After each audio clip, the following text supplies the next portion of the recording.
Au GIF, la devise c'est Beyond Cinéma, au-delà du cinéma. Aller au-delà, c'est également ce qui pourrait caractériser la carrière de Jean-Michel Jarre, grand invité de cette 29e édition. L'artiste vient présenter en première mondiale une œuvre en réalité virtuelle, DIY, un voyage dans l'univers de la surveillance et du contrôle. On n'aime pas être contrôlé, mais on ne déteste pas contrôler.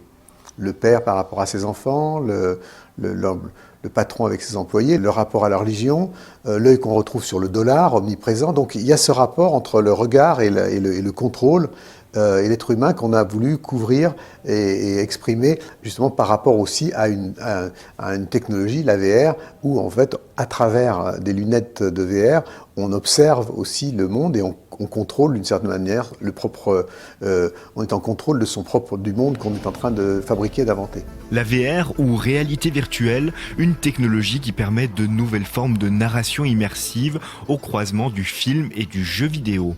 Ce mercredi soir sur la scène du BFM, Jean-Michel Jarre recevait le prix Film and Beyond dans le cadre de la nuit numérique du Geneva Digital Market, le volet professionnel du GIF.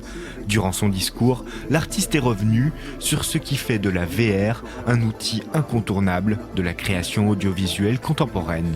Que ce soit pour la musique ou pour les arts graphiques, que ce soit la peinture ou le cinéma, on a depuis toujours un rapport en 2D, un rapport frontal à notre création. C'est-à-dire quand on compose pour un orchestre, on visualise l'orchestre en face de soi. Pour le cinéma, finalement, on est devant un écran plat. Bien sûr, on peut donner l'illusion de la perspective. Mais en fait, ça va à l'inverse de ce que nous vivons, nous, en tant qu'êtres humains, dans notre quotidien, où en fait, le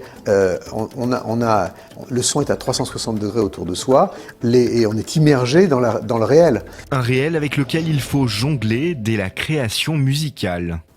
Chaque séquence au cinéma est fixe. Alors que quand on se promène et qu'on déambule dans un monde virtuel, par définition, le temps ne l'est pas. C'est-à-dire que ça dépend du temps que vous allez passer dans chaque séquence. On ne peut pas composer de séances fixes, mais de séances qui peuvent être variables dans le temps et dans l'espace. Donc ça pose un certain nombre de problèmes qui sont totalement différents de ce qu'on peut faire quand on compose un album, par exemple. L'œuvre virtuelle DIY est à découvrir au GIF jusqu'au 12 novembre.